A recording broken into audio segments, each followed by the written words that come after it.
प्रिय दर्शकों, नमस्कार। स्पिरिचुअल गीतेश में आप सबका स्वागत है। आज मैं भगवान गौतम बुद्धा की प्रेरणादायक कहानी आपके सामने प्रस्तुत करने जा रहा हूं। इस कहानी का नाम है बुद्ध और चक्षुपाल। एक बार भगवान बुद्ध जेतवन विहार में रह रहे थे। भिक्षु चक्षुपाल भगवान से मिलने के लिए आए थे। उनके आगमन के साथ उनकी दिनचर्या, व्यवहार और गुणों की चर्चा भी हुई।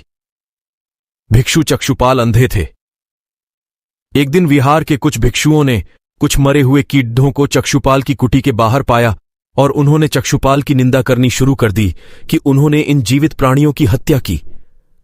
भगवान बुद्ध ने निंदा कर रहे उन भिक्षुओं को बुलाया और पूछा कि क्या तुमने भिक्षु को कीड़े मारते हुए देखा है? उन्होंने उत्तर दिया, नहीं।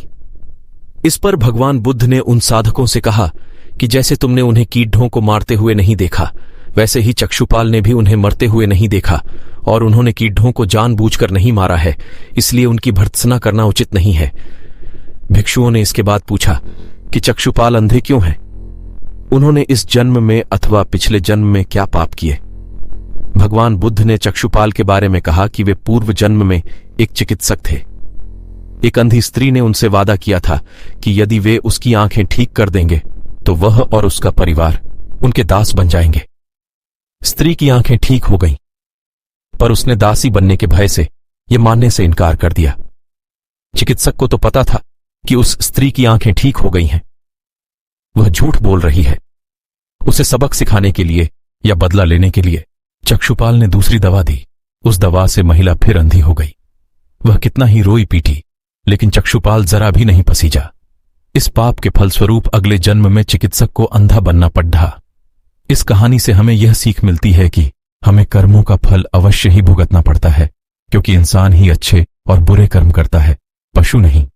इसलिए हम अपने कर्मों का फल अवश्य भुगतना पड़ेगा, चाहे देर हो या सवेर। कर्म सिर्फ हमें भुगतने ही पड़ेंगे।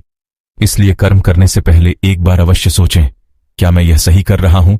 अगर कर्म करने से पहले अच्छे से सोच ले तो शायद हम बुरा कर्म करने से बच सकते हैं। अगर आपने अपने आप को बचा लिया तो सजा से भी बचा लिया। आपने बुरा कर्म कर लिया तो एक न एक दिन भगवान अवश्य सजा देगा। इस जन्म में नहीं, अगले जन्म में ही कर्मों का फल भोगना पड़ता है। दोस्तों, आशा करता हूं आपको मेरा आज का विषय वीडियो पसंद आया होगा।